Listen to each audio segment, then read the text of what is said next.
Hello everybody and welcome to Path of the Dragon's Tail.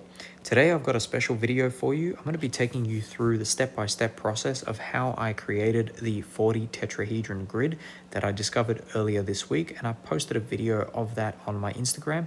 You can go check that out if you like after this video.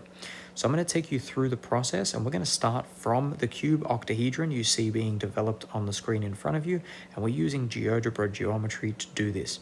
From the cube octahedron, we're going to take you through the 40 tetrahedron, the 48 tetrahedron grid, and then the 64 tetrahedron grid. So now, as you can see here, I started off with a cube octahedron and I've expanded the 8 points of the cube octahedron to create this star cube. Now, if you know the name of what this shape actually is, I'm just calling it a star cube because we're taking the original cube and we're expanding those 8 points of the cube to create a tetrahedron. So I've left the original cube in there for a reason. You'll see why in a second.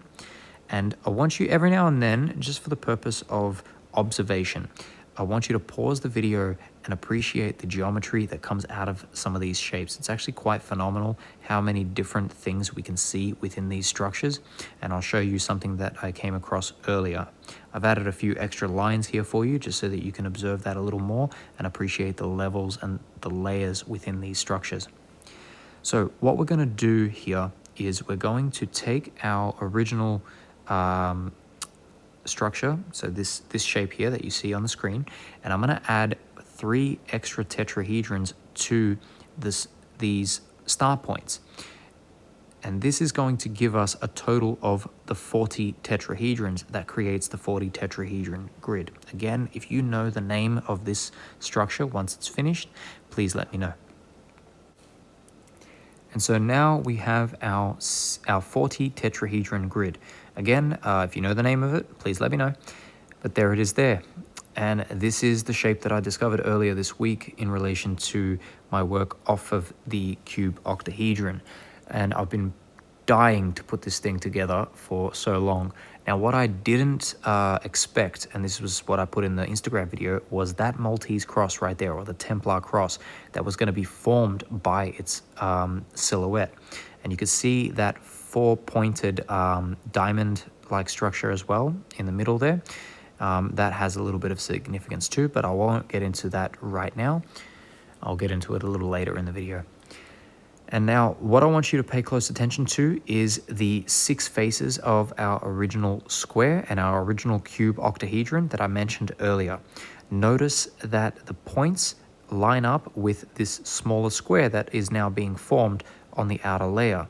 And you can see this tunneling effect. It's sort of like these 6 points converge at that central sphere, or that central point of the original cube octahedron. So that cube octahedron is still within there. Now, it does seem like there is a rectangular structure going into the center there. It is not exactly rectangular. It is off by a small degree, but it's just based on the perspective that we see it in. But it is 6 points coming into that structure. I want you to really pay close attention to it. You're going to understand why in a second when I take you through the next part of how we close this shape in order to get the 64 tetrahedron grid. We're going to utilize those 4 points where that small square is right now, and we're going to close those tetrahedron down to a singular point. And what's going to happen, you'll see it now coming up in the video, is that we're going to start closing those points and converging them on each other. And this is going to open up 2 different things.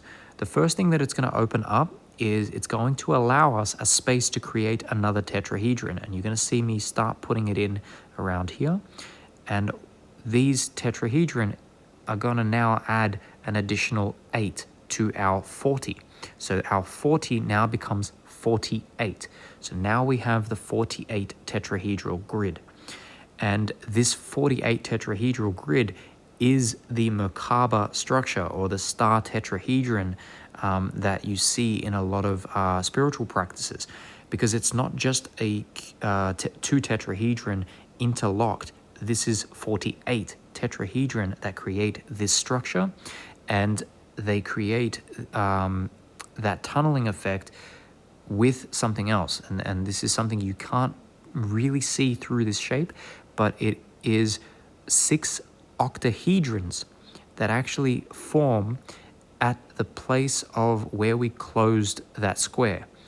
And again, you can't see it through this structure here, but there is 6 octahedrons that are pointing to the center of our original cube octahedron through this star tetrahedron. So a lot of hedrons.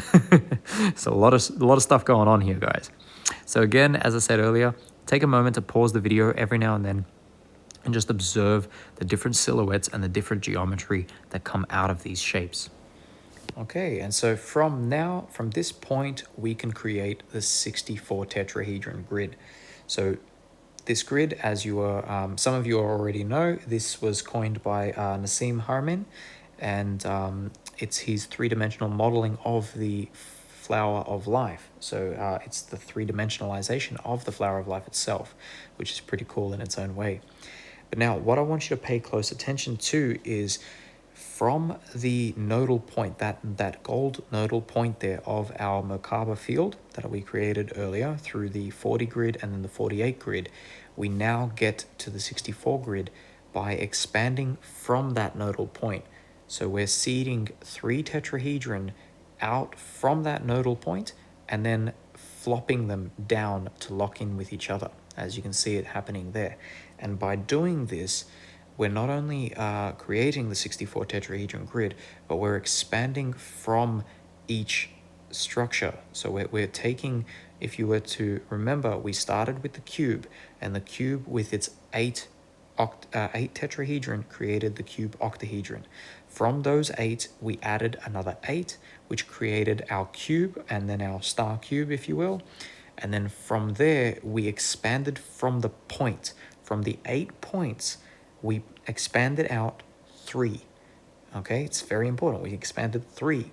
And from those 3, we then added the additional 8 once we closed the 6 faces. So when we closed the 6 faces, we were able to expand and open the 6 points. And I'm going to show you something interesting here. So as we close off the last few points, finishing off our 64 tetrahedron grid, there it is there. And that came from that first seed that we started with, and then coming out from my 40 grid that I worked on earlier this week, and just closing it off, we were able to bring it to the 64 tetrahedron grid here. Now I want you to pay close attention to the outer points, those golden points that I've outlined, those tetrahedron themselves, those very specific 8 tetrahedron are the same 8 tetrahedron that we lay over earlier in relation to the Merkaba field that I created before this, before the 64 tetrahedron. And what I want to show you is how the tetrahedron seed themselves. So they flop in and flop out of themselves. Now to do this, it's easier to show you when they flop back in, because trying to pull them out on this program was absolute torture. So what I've done is we're taking you back to the 40 grid. So this is the 40 tetrahedral grid, but it's closed. It's the closed version and without the 8 extra points, just so that you've got it for reference. You can see it there. And now what I'm going to do is I'm going to anchor the 8 points back on to create the Merkaba field, but this time I'm going to anchor them in such a way that I can actually move the other tetrahedron, and I can move them within themselves. And you can see how I'm doing that now.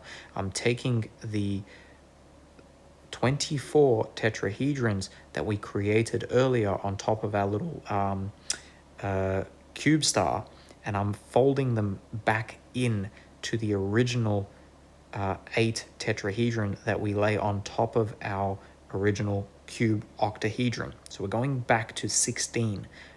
And by going back to the original 16, something interesting happens. You notice that those points of the star are starting to form now.